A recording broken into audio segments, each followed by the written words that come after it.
सारे भाई ने भाई मेरी राम राम। मैं जगदीप शर्मा स्टेप अप जे सर यूट्यूब चैनल पर आपका स्वागत करता हूं। भाई मैं आ रहा हूं रोहतक में एक फ्लैट में बैठा हूं। मेरे गिला है मेरा धर्मेंद्र भाई, धर्मेंद्र उठा भाई। राम राम। राम राम भाई सारे भाइयों ने। भाई धर्मेंद्र क्या हाल है? बिल्कुल बढ़िया, 100% ठीक है। 100% ये मान करके चले कि 100%। बिल्कुल भाई।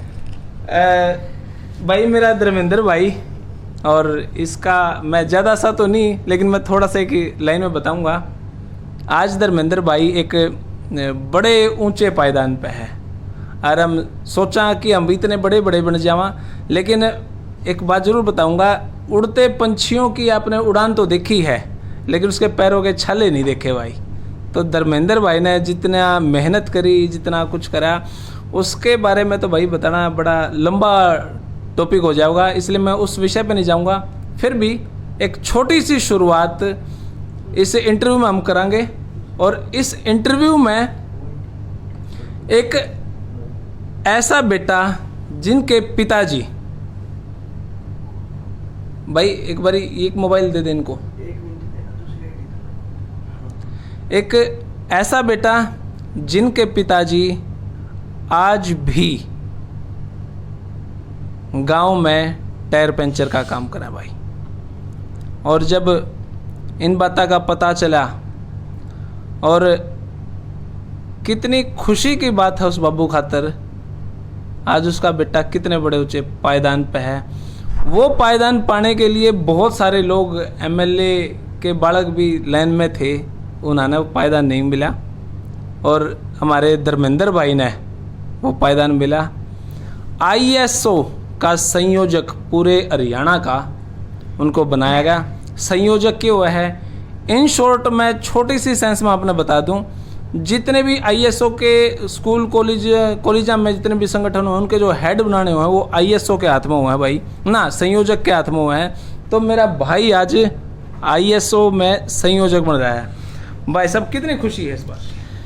भाई साहब सबसे पहले तो मैं चौधरी अभय सिंह चौटाला जी का और बड़े साहब चौधरी ओम प्रकाश चौटाला जी का धन्यवाद करना चाहूँगा कि मेरे को इस काबिल समझा, मेरे को हरियाणा की इतनी बड़ी जिम्मेदारी दी। और खुशी तो बहुत ज़्यादा है कि इतना संघर्ष करे, एक ऐसे परिवार से निकल के इतना ज़्यादा संघर्ष किया, और नेताजी ने मेरे को इस काबिल समझा, इतनी बड़ी जिम्मेदारी दी। चौधरी अभय सिंह चौटाला जी ने मेरे को इस काबिल समझा, इतनी बड़ी जिम्मेदारी दी। तो खुशी तो बहुत ज़्यादा है कि कुछ दिन पहले कुछ भाइयों ने कहा था कि आपको ये जिम्मेदारी मिलने वाली है, तो मेरे को लग नहीं रहा था कि इसमें काफ़ी परिवार, बड़े बड़े परिवार में ये था। लेकिन कुछ लोगों ने यह भी कहा कि जो चौटाला परिवार है, जो चौधरी देवीलाल जी का परिवार है, वो कभी भी किसी पद को ये नहीं देखते कि एमएलए का परिवार है, सांसद का परिवार है। वो हमेशा से उन्होंने, चौधरी देवीलाल जी ने एक नर्सरी तैयार की हुई है हरियाणा में। जितने आजकल एमएलए एमपी अलग अलग पार्टियों में, चाहे वो आज बीजेपी में है या कांग्रेस में है या जजपा में है, इन पार्टियों में, तो सभी चौधरी देवीलाल जी की नर्सरी से पैदा हुई पौध है। तो जब कई भाइयों ने कहा कि जिम्मेदारी आपको मिलेगी, तो मेरे को कहीं न कहीं ये भी नहीं था कि मेरे को ये नहीं मिल पावा। नींद नहीं आई? नहीं, नींद तो नहीं आई। जिस एक दिन तो खुशी में नहीं आई, एक दो दिन पहले वैसे नहीं आई। तो क्या ये इसका कारण यही था कि मेरे को ये भी था कि कुछ भाई कहते थे कि देवीलाल परिवार जी कभी ये नहीं देखते ये किस परिवार से है या इसके बैकग्राउंड क्या है। ये उन्होंने देखे जो वे संघर्ष देखते हैं, मेहनत देखते हैं कि इतनी ज़्यादा मेहनत की है और यहाँ इतना बड़ा पद मेरे को दिया। तो चौधरी देवीलाल जी ने मेरे जैसे हजारों एमएलए एमपी ऐसे परिवारों से उठा के, ऐसे लोगों को ऐसे पद दे के, जो कुछ स्वार्थी लोग भी थे जो ऐसे परिवारों से उठाए, कोई खेत से उठा के एमएलए बना दिया, कोई कहीं से एमएलए एमपी बना दिया, जो मेहनत कर रहे थे, किस चलते चलते मतलब बहुत ज़्यादा लोगों को इस मुकाम पे पहुंचा। लेकिन कुछ स्वार्थी लोग बुरे वक्त को भूल के आज अलग अलग पार्टियों में चले गए। कुछ स्वार्थी हैं, सबको पता है हरियाणा में जो स्वार्थ का काम किया उन्होंने आज अलग अलग जगह पे हैं। तो मेरे को जब पता लगा, मेरे को वहाँ पे प्रेस कॉन्फ्रेंस की साहब ने और मेरे को अनाउंस किया, तो बहुत ज़्यादा खुशी हुई। खुशी का तो ये लगाओ ठिकाना ही नहीं था जब इतना बड़ा पद मिला। काम एक यूनिवर्सिटी के 7-8 बालक सुने थे लाइन में है, 7-8 जने एमएलए के भी थे, बड़े बड़े लोग भी थे, उनमें लोगों ने अपना डर भी लग गया होगा यार, कभी मेरा नाम ना हुआ, लोगों ने कहा भी होगा भाई तेरा नाम को नहीं कट लिया नाम। बात ऐसी है कि जब ये बात चली, मेरे को कुछ होने पहले ही बधाई देने शुरू कर दी थी कि धर्मेंद्र भाई कांग्रेचुलेशन है, आपको एक बहुत बड़ा जिम्मेदारी मिलने वाली है। तो मेरे को ये था, मगर मेरे को तो पता नहीं, लेकिन मेरे पास बधाई आने लगी कहीं ना कहीं, कैसे न कैसे कहीं तो पता लग रहा था। तो फिर कहीं ना कहीं मेरे को ये भी था कहीं नहीं नाम भी आवा है। तो ये ऐसी बात तो चलती है, तो हर जगह पे चलती हैं, लेकिन मतलब लोगों ने फोन कर कह दिया भाई तेरा नाम कौन है, तो सोचने लगा भाई हाँ, नहीं, लेकिन दिमाग में आशा थी भाई अब है ही सत्य है। बिल्कुल, ये तो पूरे नॉर्थ इंडिया के अंदर जाना जाता है कि अभय सिंह चौटाला जी ने जो जुबान दे दी, वो तो उसके बारे में कमिटमेंट कर दी, जो बोल दिया ना वो फाइनल है, वो फाइनल है। उसके बारे में कुछ हो जाओ, फिर चाहे कुछ नाराजगी उसके, फिर उसके बाद चाहे किसी की नाराजगी हो या कुछ हो, चौधरी अभय सिंह चौटाला जी ने जो जुबान कर दी ना, तो कर दी, वाह 100% कर दी, 100% कर दी, क्या बात है। तो भाई ये हमारे धर्मेंद्र हुड्डा जी, और इनके लिए बात करांगे भाई। और पिताजी आज भी ये काम कर रहे हैं? भाई मेरे पिताजी मिस्त्री हैं। पूरे गांव में आप पूछ लेना कि धर्मेंद्र के ने क्या संघर्ष किया और धर्मेंद्र का बैकग्राउंड परिवार का क्या रहा। पर पिताजी तक को रेस्ट करेंगे नहीं, पिताजी तो देखो मेरे पिताजी बहुत स्वाभिमानी इंसान है। मेरे माँ बाप ने और पिताजी ने अपना एक मिसाल है। मेरे माँ बाप, आप कभी भी गांव में जाकर पूछना कि धर्मेंद्र के माँ बाप ने कितना संघर्ष करके, मिसाल है। उन्होंने इतना संघर्ष करके पहले तो इतना प्रोफेशनल कोर्स कराया, यूनिवर्सिटी में एडमिशन कराया, सरकारी नौकरी वहाँ पे, और फिर उसके बाद रेलवे ज्वाइन किया। उसके परिवार बाद कुछ घटना हुई जीवन में, परिवार टूटा, लेकिन फिर संभला, संघर्ष किया। लेकिन मेरे कुछ ऐसे साथी मिले जिन्होंने बहुत ज़्यादा सपोर्ट किया, मेरा हर फील्ड में सपोर्ट किया। तो आज यहाँ पे हूँ, और ये लगाओ बहुत ज़्यादा मेहनत करेंगे कि चौटाला परिवार ने इतनी बड़ी जिम्मेदारी दी, तो उनके लिए दिन रात मेहनत करेंगे और उस जिम्मेदारी को हर हाल में निभाएंगे। अच्छा धर्मेंद्र भाई, मैं पॉइंट पर आ जाऊं आपकी बारे में, जो मैंने सुना था मुझे अच्छा लगा। अब आप ISO के संयोजक बना दिए गए जी। प्लानिंग के है, धर्मेंद्र की क्या प्लानिंग है, और अभय जी ने क्या कहा है कि भाई ये काम स्पेशल कर? देखो बात ऐसी है, मेरे को जो जिम्मेदारी दी है हर कॉलेज यूनिवर्सिटी से, हर मेरा अब यही रहेगा। पहला मोटिव मेरा ये है, जो हमारे हरियाणा के अंदर भाईचारा खराब हुआ, जो जात पात का जहर घोला गया है, उसको बिल्कुल ख़त्म करना है। किसी भी छात्र की, जो पढ़ने वाला विद्यार्थी है, उसकी कोई भी बिरादरी नहीं होती। जो अमीर परिवारों के हों तो विदेशों में पढ़ते हैं, जो यहाँ यूनिवर्सिटी कॉलेज यहाँ पढ़ते हैं, एंट्रेंस क्लियर करते हैं, उनके एडमिशन होते हैं, तो सब गरीब परिवार से, मेहनत करने वाले मजदूर परिवार से होते हैं, सभी बिरादरियों के होते हैं। कोई एक बिरादरी का नहीं होता कि वो किसी ब्राह्मण बिरादरी का, ऐसी बिरादरी का, जाट बिरादरी का। यहाँ जो आता है सब गरीब मजदूर परिवारों से आता है, और वो संघर्ष करके कैसे न कैसे उनके परिवार से कैसे न कैसे फीस का कैसे एडजस्ट होता है। बहुत बुरे वक्त से गुजरते, मैंने बुरा वक्त देखा, फीस नहीं होती थी, ऐसा भी समय देखा, स्कूल से भगा देते थे, फीस लेके आओ।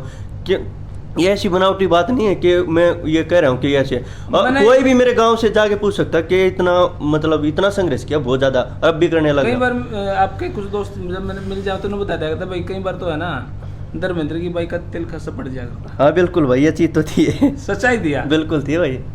देखो रियल बात है। अब भी आप ये कहो थे भाई, अब भी कहीं देखे प्रोग्राम में देखा, आप गाड़ी में दिखाई देते हो। हाँ, हकीकत तो मेरे को गाड़ी चलानी नहीं आती, मेरे को गाड़ी चलानी नहीं आती। कोई दोस्त आज तक ये नहीं कह सकता कि धर्मेंद्र हुड्डा हमने गाड़ी चलाता देखा। मेरे को गाड़ी चलानी नहीं आती। मेरे पास बुलेट है, और उसको छोड़ के मैंने आज तक कोई दूसरी चीज़ यूज़ नहीं की। और गाड़ी का तो इतना है मेरे भाईचारे का, पूरे हरियाणा के अंदर कोई भी जिला ऐसा नहीं है जहाँ मेरे सैकड़ों यार दोस्त मेरे साथ दिन रात खड़े होने के लिए नहीं हो। क्योंकि उनके लिए उन्होंने पता है कि आधी रात को ही फ़ोन करोगे ना, उनके लिए कुछ भी स्टैंड लेने के लिए मैं तैयार हूँ। तो लेकिन काफ़ी दोस्त अब भी ऐसे हैं, कहीं प्रोग्राम में जाता हूँ, कहीं पे जाना होता है, या अपनी पार्टी का कोई प्रोग्राम हो, कहीं भी जाना होता है, ऐसे साथी हैं मेरे। अगर किसी को फ़ोन कर देता हूँ, 1 गाड़ी 2 गाड़ी 3 गाड़ी चाहिए, खुद लेके आते हैं, कुछ छोड़ के जाते हैं, इतना सपोर्ट करते हैं। ये तो बाइक में तेल फुल रहा है पहली बात तो टाइम में नहीं लगता बाइक चलाने का। हाँ, कब आज पलवल है, आज सिरसा है, आज रोहतक, आज जींद है। तो मेरे युवा साथियों से लगातार मिलने लग रहा हूँ, और मेरे को जो ISO की जिम्मेदारी दी है, हर कॉलेज यूनिवर्सिटी में, हर हल्के में, हर जिले में अपनी ये कैडर तैयार करने लग जो रहा हूँ। ये संयोजक बने हैं आप, अब जो आप आगे बनाओगे कितने आदमी ने सेलेक्ट करोगे कॉलेज यूनिवर्सिटी से, जो प्रधान बनाया करे संयोजक के आदमी सब कुछ बनाना हुआ है, हाँ, क्या जैसे कुछ लिस्ट है उनकी? देखो, जैसे हरियाणा का संयोजक का जो मेरे को दिया गया है, तो इसमें क्या है, पूरे हरियाणा के कॉलेज यूनिवर्सिटी हर हल्के से, हर जिले से पूरा कैडर तैयार करना है।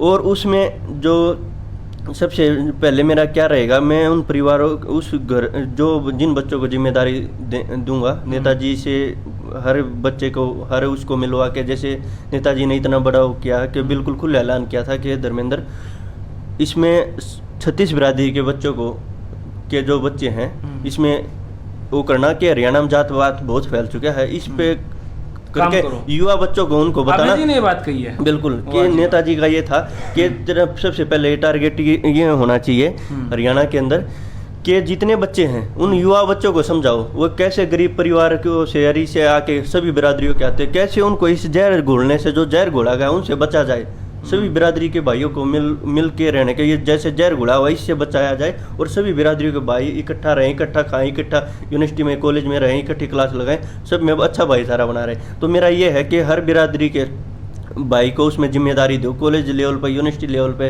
हर जिले में, हर हल्के में। कुछ इस तरह से भी फिक्स करा है भाई, इतने आदमी लेवांगे, इनमें इतने जर्नल के या इतने SC OBC, इस तरह से कुछ प्लान करा है? देखो, हर बिरादरी के भाई को उसमें ये मिलेगी, जिम्मेदारी मिलेगी। किसी ऐसे नहीं कि उसको ज़्यादा दे दिया, उसको ये कर दिया, वो कर दिया, बिल्कुल जात पात का जहर। मेरा खुद ये है, देखो मेरा अपने सर्कल में बताओ, मेरे इतने ज़्यादा, मेरा कोई ऐसा बिरादरी नहीं है जिसमें मेरा भाईचारा नहीं हो, इतना ज़्यादा मान सम्मान करते हैं और मैं उनका करता हूँ। मैं जात पात में कभी विश्वास नहीं रखता, बिल्कुल जात पात। देखो हम इतने दिन से हैं, हमने आज तक कभी लगे नहीं, हमारे बुजुर्ग हैं उसमें, चाहे वो SC BC हो या वो सैनी समाज हो, जाट समाज हो, कौन सा भी समाज हो, खेतों में आपस में मिल बांट के काम करते आए हैं। गांव में तो जहर है ही नहीं बिरादरी का, जात पात का, गांव में तो ये जहर है नहीं। ये तो बस कुछ नेताओं की वजह से घोड़ा गया जहर, कुछ लोगों की वजह से ये जातिगत जहर घोड़ा गया। और मैं, अब मेरा यही मोटिव रहेगा, मैं किसी भी यूनिवर्सिटी में जाऊंगा, कॉलेज में जाऊंगा, किसी भी भाई से मिलूंगा, मेरा यही टारगेट रहेगा कि मैं इस जहर को, बिना सरनेम पूछे बात करेंगे उनसे, कोई सरनेम कुछ नहीं है। मैं अपने भाइयों से बिल्कुल, जो भी भाई हो, हर बिरादरी के भाई को उसमें जिम्मेदारी दूंगा, और हर भाई से ये बताऊंगा कि जात पात का जहर कुछ नेताओं के द्वारा घोड़ा गया, और किसी का इसमें ऐसा वो नहीं है कि ये पैदाइशी नहीं है। ये जहर की खेती कुछ लोगों ने की है हरियाणा में आके, और जिसने जहर की खेती की है उसको आप देख सकते हो, जिसने ये जहर की खेती की है, आज वो कोई भी जीत के विधानसभा नहीं पहुंचा। चलो, विधानसभा से मेरे याद आ गया, मैंने आपके परिवार के बारे में बात करी, ISO की प्लानिंग को लेकर बात करी, बड़ौदा के इलेक्शन पे भी आ जाओ जी फिर आप। हाँ जी, बिल्कुल। बड़ौदा की तैयारियां क्या चल रही है? देखो, बड़ौदा के तो ऐसा है, बड़ौदा हल्के का चुनाव तो हम हर हाल में जीत के आएंगे। आज देखो, हमने एक तो 15 साल पहले तो गढ़ था इन लोगों, 32 साल इन लोग आगे रहा है बड़ौदा का। और सबसे अच्छी बात यह है, हमने किसी की विचारधारा लेने की जरूरत नहीं, हमने दूसरी पार्टियों की, उसने ये कर दिया, ये कर दिया। हमारे पास खुद की, अपनी इन लोगों की खुद की विचारधारा है। चौधरी देवलाल जी, जिनकी एक किसानों के, कमेरे कौम की, एक गरीब मजदूर की आवाज उठाते थे, जिसमें हर बिरादरी आती थी, उससे बड़ी विचारधारा किसी के पार्टी के पास नहीं है। वो हमारी पार्टी का खुद का है। चौधरी अभय सिंह चौटाला जी, चौधरी ओम प्रकाश चौटाला जी, चौधरी ओम प्रकाश चौटाला जी, जिनको लौह पुरुष नाम से जाना जाता है इस हरियाणा के अंदर, उनसे ज़्यादा संघर्ष करने वाला और उनसे अच्छा, मतलब गरीब मजदूरों की आवाज़ समझने वाला इस हरियाणा के अंदर कोई नेता नहीं है, जो अपने हक के लिए और अपने कार्यकर्ताओं के लिए, और ये लगाओ इस हरियाणा की में नौकरी देने के लिए जो आज सजा काट रहे हैं। बिल्कुल बिल्कुल। और जो अपनी जुबान के लिए और इस हरियाणा की हर आवाज़ के लिए जाने जाते हैं, अभय सिंह चौटाला। हमारी तो खुद 3 विचारधारा ऐसी हैं, हमने तो किसी की विचारधारा लेने की जरूरत भी नहीं है, खुद चौधरी। लेकिन एक बात समझने, मैंने एक बात यूँ लगा है, 15 साल पहले इनेलो थी बड़ौदा में, उसके बाद पिछले साल या इनेलो टूट गई, जजपा बन गई। अब कुछ लोग यूं भी को भाई जजपा से कुछ नाराज हैं, जो लोग नाराज हैं वो शायद कांग्रेस में जा रहे हैं, इनेलो में क्यों नहीं जा रहे हैं? देखो मैं आपको बता दूं, जजपा से जो लोग नाराज है ना, जजपा में जो गए थे, कुछ ऐसे बीच में ऐसे समीकरण बने, कुछ स्वार्थी लोग थे जिससे परिवार टूटा। नहीं तो हर किसी परिवार में हो जाता है, दादा गुस्सा भी कर देता है, पिताजी भी गुस्सा कर देते हैं। ऐसे थोड़ी होता है कि पिता ने गुस्सा कर दिया या बगैर वजह गुस्सा नहीं किया गया था। बड़े चौटाला साहब पैरोल पे आए हुए थे, कुछ लोगों को वहाँ पे तैयार किया गया। हाँ, वो प्री प्लान हो सकता है, प्री प्लान था।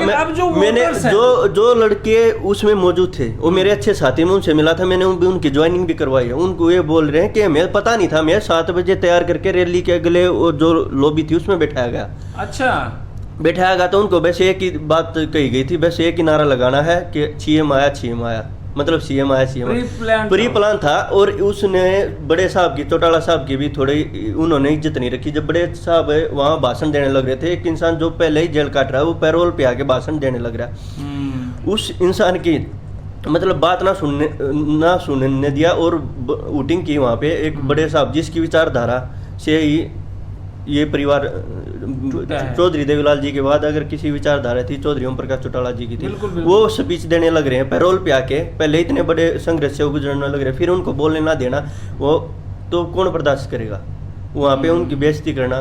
तो क्या है फिर ये बोल रहे कि परिवार से निकाल दे। परिवार से घर में अब अगर अपने माँ बाप की, अपने दादा की हम इज्जत नहीं करेंगे, उनको गलत बोलेंगे तो वो भी ऐसे ही करेंगे। जो उनके वोटर्स थे वो इनेलो में कैसे आएंगे? देखो थे। जजपा के जो वोटर है ना वो सब इनेलो में वापसी करने लग रहे हैं। ठीक है, बड़ौदा से ऐसा कुछ है? हाँ कुछ, क्योंकि मैंने सुना है कि बसपा तो बहुत सारी इनेलो में आ चुकी नहीं, बसपा की जो पूरी कार्यकारिणी थी ना हरियाणा की, जो प्रकाश भारती जी थे जी, वो उसकी पूरी कार्यकारिणी इनेलो में आ चुकी है, उन्होंने ज्वाइन कर ली जी। और रही बात जजपा की, जजपा कभी भी किसी भी हाल में बीजेपी में जाना पसंद नहीं करेगी। वो चौधरी देवीलाल जी की जजपा कभी भी बीजेपी में जाने को नहीं करेगी। जो जजपा की जो कैडर है, जो नाराज होके या वैसे कुछ गुमराह होके चले गए थे, वो बीजेपी में कभी जाना पसंद नहीं करेंगे, क्योंकि वो चौधरी देवीलाल जी की नीतियों को मानने वाले हैं, कमेरे किसान की नीतियों को मानने वाले हैं। वो हर हाल में इनेलो में आएंगे और नहीं वो कांग्रेस में जाएंगे, घर वापसी होगी। नहीं वो कांग्रेस में जाएंगे, घर वापसी होगी। तो अब लगातार देखने लग रहे हैं। आज जेजेपी के उस जिला अधिकारी ने आज उस संगठन के उस आईटी सेल के उस फलाने अधिकारी ने, उस अधिकारी ने ज्वाइन कर लिया। बड़ौदा हल्के में भाजपा है, कांग्रेस है, इनेलो इन दोनों के बीच में कहाँ है? देखो इनेलो जो पुराना गढ़ा उसी तरह उभर के आएगी इनेलो। और यहाँ लोगों को पता लग गया, लोग गुमराह हो गए। कुछ लोग बीजेपी का बुराई करके बीजेपी ये है, बीजेपी ये है, हरियाणा में ऐसे हालात पैदा हो गए थे, बीजेपी से नाराज हो गए लोगों ने, तो नाराज हो गए, दूसरी पार्टियों को वोट दिया था। ये नहीं था कि वो बाद में उसमें बीजेपी में चले जाए। तो लोगों में बहुत ज्यादा नाराजगी। मैं अपने युवा साथियों से मिलता, मेरे सैकड़ों युवा साथी हैं, 54 गाँव आते हैं बड़ौदा हल्के में, हर गाँव में मेरे साथी हैं। मेरा हल्का है ना, किलोई हल्का है, उसके बिल्कुल टच में है मेरा जो इस साइड से आखिरी गांव है कटवाड़ा, उसके बाद कथूरा, काड़पा, ये गांव शुरू हो जाते हैं, बड़ौदा हल्के में आते हैं सभी गांव। तो अपनी तैयारियां चल रही हैं? बिल्कुल तैयारी चल रही है। हाँ बिल्कुल तैयारी चल रही है। और ये देखो ना, सबसे ज्यादा विश्वास करने का काम कुछ है भय सिंह चौटाला जी की कुछ इमेज खराब कर दी थी पिछले कुछ में। हर लोगों के दिमाग में बता दी थी ये तो गुस्सेल है, कार्यकर्ता को पास में नहीं आने देता, और ये तो कार्यकर्ता को ये समझ, मतलब उनकी इमेज ऐसी खराब कर दी थी कुछ लोगों ने आईटी सेल के द्वारा। अगर चौधरी भय सिंह चौटाला जी ऐसे होते तो मैं कैसे परिवार से गया, मेरे को ही पास नहीं लगने देते अगर वो ऐसे होते तो सबसे बड़ा उदाहरण तो मैं हूँ। कैसे परिवार से आके मेरे को अपने मतलब अपने बेटे की तरह इतना सम्मान दे के ऐसा मेरे को इतनी बड़ी जिम्मेदारी दी है। तो ये अफवाह थी, कुछ इमेज खराब करने की कुछ लोगों की प्लानिंग थी, और लेकिन लोग उसको समझ चुके हैं। जब कोरोना काल चला या विधानसभा में आवाज उठाने की बात थी, अकेले एक विधायक होते हुए भी विधानसभा में सबसे ज्यादा आवाज उठाने वाले अभय सिंह चौटाला जी थे, किसानों की आवाज उठाई। उसके बाद अब कोरोना काल में कोई भी नेता ऐसे बता दो, आप तो गए हर जगह, कोई भी नेता ऐसे बता दो अभय सिंह चौटाला जी को छोड़ के कौन ऐसा नेता है जो मंडियों में गया हो। मंडियों में गए हैं अभय सिंह चौटाला जी, जो धरनों पे बैठे थे किसान वहां गए हैं, हर बिरादरी की आवाज उठाई है। और उसके बाद जब धान लगाने का जो एक तुगलकी फरमान खट्टर साहब ने जो तैयार किया था, जो घोषणा की थी कि हरियाणा में किसानों को धान नहीं लगाने दूंगा, उस समय चौधरी अभय सिंह चौटाला जी ने खुला ये बयान दिया था, जो भी किसान पट्टे पे अपना खेत देना चाहता मैं उसको लूंगा और मैं उसमें धान उगाऊंगा, कोई हरियाणा के अंदर उसको रोक के दिखाए। तो उसके अगले दिन बाद खट्टर साहब का बयान आता, ये तो हम बस पानी के वेस्टेज ना हो इसलिए ये बयान दिया था। तो ये बात है, जिस किसान प्रधान के लिए हमारा हरियाणा जाना जाता, 40% हम पैदावार देते हैं बाहर, इस देश के अंदर 40% पैदावार यहाँ तैयार करते हैं, उस हरियाणा में इस तरह की चीज़ों को ख़त्म करना चाहते हैं जिस चीज़ के लिए हमारा हरियाणा खाना पीना के लिए, किसान के लिए, जवानों के लिए और भाईचारे के लिए पूरी दुनिया में जाना जाता है। सबसे ज़्यादा जवान, हर तीसरा जवान हरियाणा से जाता है। बिल्कुल। अच्छा, एक कड़वा प्रश्न, NSUI और ISO में क्या फ़र्क है? NSUI है नेशनल पार्टी कांग्रेस की जो छात्र विंग है जी, क्योंकि आप दोनों में काम कर चुके हैं। हाँ, मैं NSUI में काम कर चुका हूँ। 2013 में मैं यूनिवर्सिटी का अध्यक्ष रहा था। तो फिर वो छोड़ क्यों दिया? नहीं, उसके बहुत सारे कारण थे। उसमें तो मतलब वही काम करना पड़ेगा एक पार्टी के गुलाम होके। अच्छा। हाँ, वहाँ तो एक गुलामी का काम है। यहाँ तो हर चीज़ सोचने से पहले देखना पड़ेगा गांधी परिवार का क्या ऑर्डर होगा, हर चीज़ का। मतलब किसी विधायक को या किसी MP को ये करने के लिए वहाँ गांधी परिवार को देखना पड़ेगा। वो बताएंगे क्या, अगर कुछ दे दिया तो ये पता कल ना इस्तीफा मांग लेंगे। बहुत सारी चीज़ें, कुछ बात नहीं भी बताने की होती, लोग समझदार हैं। तो क्या कारण रहा है? तो जैसे अभय जी सत्य हैं, वैसे NSUI के जो इधर हरियाणा में जो कमांड, हरियाणा को NSUI का तो कोई कैडर रहा ही नहीं। मेरे पुराने साथी थे, पूरे प्रदेश कार्यकारिणी मैंने ISO ज्वाइन करवा दी पूरी की। ABVP के भी कुछ लोग ज्वाइन किए हैं और INSO के भी प्रदेश कार्यकारिणी और कुछ लोग, कुछ मेंबर बचे हुए हैं उसमें भी, और सभी की ISO ज्वाइन कर दी। सब ने चौधरी अभय सिंह चौटाला जी में विश्वास जाहिर किया है। मेरे पहलवान भाई साहब साइड में बैठे हैं, इनसे बात करना। भाई साहब राम राम। नमस्कार भाई साहब। भाई साहब कैसे हो? बहुत बढ़िया, और सभी मेरे भाइयों को राम राम भाई। वाह जी वाह। भाई साहब क्या लगा है धर्मेंद्र, कितना इस काम में सक्सेस है? बूढ़ा आदमी है, राजनीति में लगता नहीं ज्यादा सी आवा है, कैसे काम करेगा? ये काम ग्राउंड फील्ड में बहुत अच्छा कर रहा है भाई। और पूरा अपने हरियाणा समाज किसान भाइयों के लिए और ISO वालों के लिए, पूरा जो हमारे कॉलेज के स्टूडेंट हैं उनके लिए ये पूरा दिन रात लगा रहता है। ये अपना घर भी हफ्ते में 1-2 दिन जा खड़ा मतलब एक तरीका से त्याग कर रहा है उस कति अपने जीवन। सन्यासी बन रहा है। हाँ, सन्यासी बन गया यो। तो लगा है आगे यो इस इतनी बड़ी व्यवस्था को संभाल पाऊंगा। संयोजक बनना बहुत बड़ी बात। हाँ, संयोजक बनना भाई बहुत बड़ी जिम्मेदारी हो जाती है। और ये संभाल पाएगा इस चीज़ को तो अभय जी ने खुद देखा है, इसकी मेहनत को देखा है। पार्टी ने देखा है। हाँ, जब भी इसको संयोजक बनाया है। और भाई लगन तो ये लग रहा है। बाकी आप रोज देख रहे हो इसकी ये जो ग्राउंड फील्ड में मेहनत हो रही है, जो U-टर्न हो रहा है, जो लोग जान रहे हैं कि इनेलो में जो वापसी कर रहे हैं, जो अपने घर में वापसी कर रहे हैं, अब वो लोग धर्मेंद्र भाई की और के सहयोगियों की ही ये मेहनत है कि अब वापसी होने लग रही है इनेलो में। जो अभय जी पर विश्वास, जो लोग गुमराह हो रहे थे, अब उन्हें पता लगा। जब एक अकेला आदमी इतना बड़ा संघर्ष कर रहा है, अभय जी पार्टी में इस टाइम अकेले हैं, लेकिन अब हर रोज के रुझान है ये। लोग वापस इनेलो में आ रहे हैं, उनका विश्वास, जो पुराना विश्वास था वो वापस आ रहा है, जो बीच में कुछ समय के लिए डगमगा गया था। तो भाई साहब ज़्यादा नहीं, आखिरी बात, अपने माँ बाप को क्या संदेश दे रहे हो? देखो, मैं तो ये संदेश दे रहा हूँ भाई, माँ बाप ने मेरे लिए इतना किया है और ये दो चौधरी अभय सिंह चौटाला जी से भी सीखा है। हमेशा कहते हैं भाई अपने माँ बाप का सम्मान करना चाहिए। चौधरी अभय सिंह चौटाला जी में से ये चीज़ सीखने को मिली है।